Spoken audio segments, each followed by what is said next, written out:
अब मेरे प्यारे दोस्त, इसके बाद एक क्लास और है और उस क्लास को लेने के बाद मुझे हॉस्पिटल भी जाना है। आप सभी प्यारे साथी जानते हैं कि मम्मी अभी हॉस्पिटल में ही एडमिट हैं।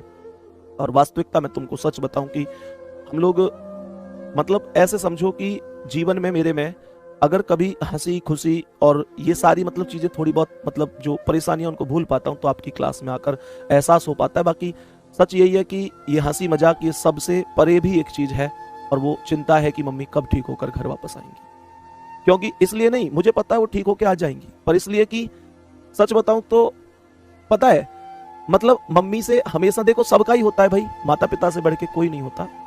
हर व्यक्ति के लिए माता पिता खास ही होते हैं।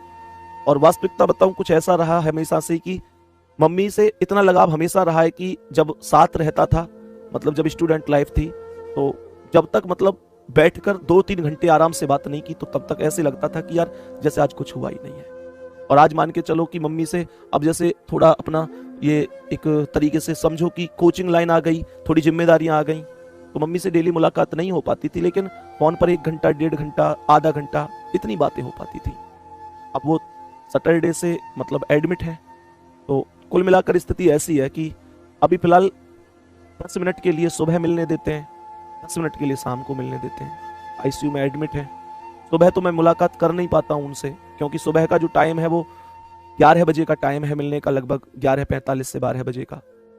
11:45 है या 10:45 है, मतलब इन दोनों में से ये कोई सा। और उस टाइम पर मेरी क्लास होती है तो मैं नहीं जा पाता हूँ, क्लास भी जरूरी है, सिलेबस भी कराने, एग्जाम भी आ रहे हैं। शाम को मिल पाता हूँ। कल मैं यहाँ से जब गया था तो ट्रैफिक में बहुत ज़्यादा देर हो गई, नहीं पहुँच पाया, शाम भी कल मुलाकात नहीं हो पाई। और फिर थोड़ी देर के लिए जो गार्ड साहब खड़े हुए होते हैं गेट पे, उनसे रिक्वेस्ट करके थोड़ी देर के लिए गया।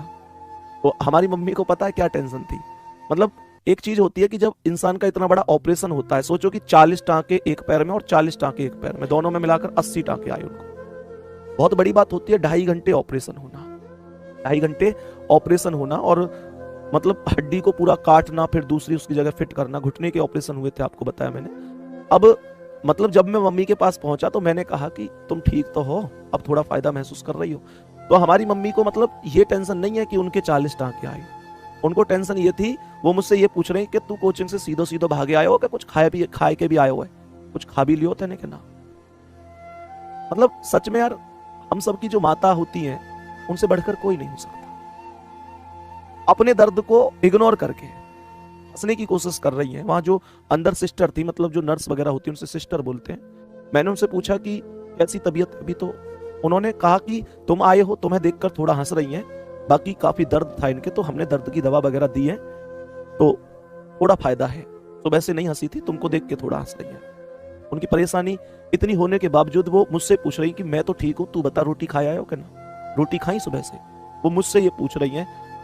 मतलब शब्द नहीं है, ये वास्तविकता है कि किसी के भी प्यार को आजमा कर देख लो, हर एक के प्यार में कुछ ना कुछ आधा अधूरा निकलेगा। और एक माँ का ही प्यार है जो वास्तव में दूसरे से 9 महीने ज्यादा निकलेगा। माँ का प्यार वास्तव में अनथाई होता है।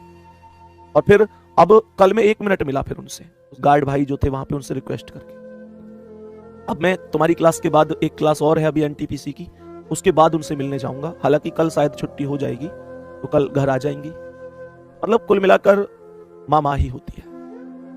आप सभी लोग बढ़िया रहो। अभी कल शाम मुझसे एक चीज और कह रही, बोली कि पहली बार जिंदगी में ऐसा होगा जब मैं नवरात्रि व्रत नहीं रखूंगी। मतलब वो जब से एक कहते हैं ना, जैसे एक होता है भाई, जब से हमने सुर तो संभाल लिया, इसका मतलब यह है कि वो कह रही कि हमने तो कभी इन बातों पे गौर भी नहीं किया, उन्होंने क्या क्या कर दिया हमारे लिए। कभी अपनी स्टूडेंट लाइफ में मौज मस्ती से फुर्सत नहीं मिली, आज बड़े हो गए तो आज इन चीजों से फुर्सत नहीं मिल रही कि जी हम बिजी हैं, हमारी क्लास है ये। और वास्तविकता उन्होंने हमारे लिए क्या क्या कर दिया। वो हमेशा से नवरात्रि व्रत रखती है केवल इसलिए कि उनकी औलाद खुश रहे। हमेशा से, मतलब किसी ने उनको बताया था कि बृहस्पतिवार का व्रत रखो तुम्हारे बच्चे खुश रहेंगे, उन्होंने वो भी चालू कर दिया, वो कभी खत्म नहीं किया। और आज वो इस बात से परेशान थी कि मैं इस बार व्रत नहीं रख पाऊंगी। मैंने कहा तो कोई बात नहीं है, कि नहीं, बहुत जरूरी होते हैं बच्चों की खुशी के लिए। मतलब एक आदमी हॉस्पिटल में आईसीयू में लेटा हुआ है, 40 और 40 टाके, 80 टाके टोटल आए हुए हैं, दोनों घुटने बेकार हो गए 2.5 घंटे के ऑपरेशन के अगले दिन। मन में ख्याल ये नहीं आ रहा कि मैं कैसे ठीक होंगी, मन में ख्याल ये आ रहा है कि तूने रोटी खाई मेरे लिए। मतलब मैं अपना केवल उदाहरण दे रहा हूं, ये मत सोचना कि संदीप भैया अपने बारे में कह रहे हैं, मतलब हम सबकी माँ एक जैसी ही होती हैं। हम सबके माता पिता सच में वो अपनी खुशियों को कुर्बान कर देते हैं हम लोगों की खुशियों के लिए। वो अपने दर्द को भूल जाते हैं हमें हंसाने के लिए। कहीं से भी करेंगे हमारे लिए करेंगे, हमें कभी भूखा नहीं सोने देंगे। हमेशा हमेशा यूं ही चिंता करते रहेंगे कि ये ठीक रहे, ये ठीक रहे। बाकी मेहनत करते रहो आप लोग, ठीक है। और बस इतना ही कहूंगा कि कभी भी माता पिता पर गुस्सा मत किया करो। यही वो लोग हैं जो हम पर आंख बंद करके प्यार करते हैं। कभी इनकी बातों का बुरा मत माना करो।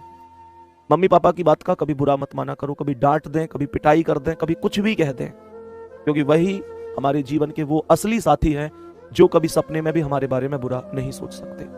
हमारी खुशियों में 1000 लोग हमारे साथ होते हैं, हमारी खुशियों में 1000 लोग हमारे लिए तालियां बजा रहे होते हैं, लेकिन हमारी परेशानियों में अगर हमारी पीठ को कोई थपथपाता है कि हाँ कोई बात नहीं, तू बेटा फिर से मेहनत कर, फिर से आगे बढ़, या हमारी वास्तविक परेशानियों को कोई समझता है, हमारे लिए हर छोटी से छोटी चीज का कोई इंतजाम करता है, तो हमारे माता पिता होते हैं। उनसे बढ़कर सच में कोई नहीं होता।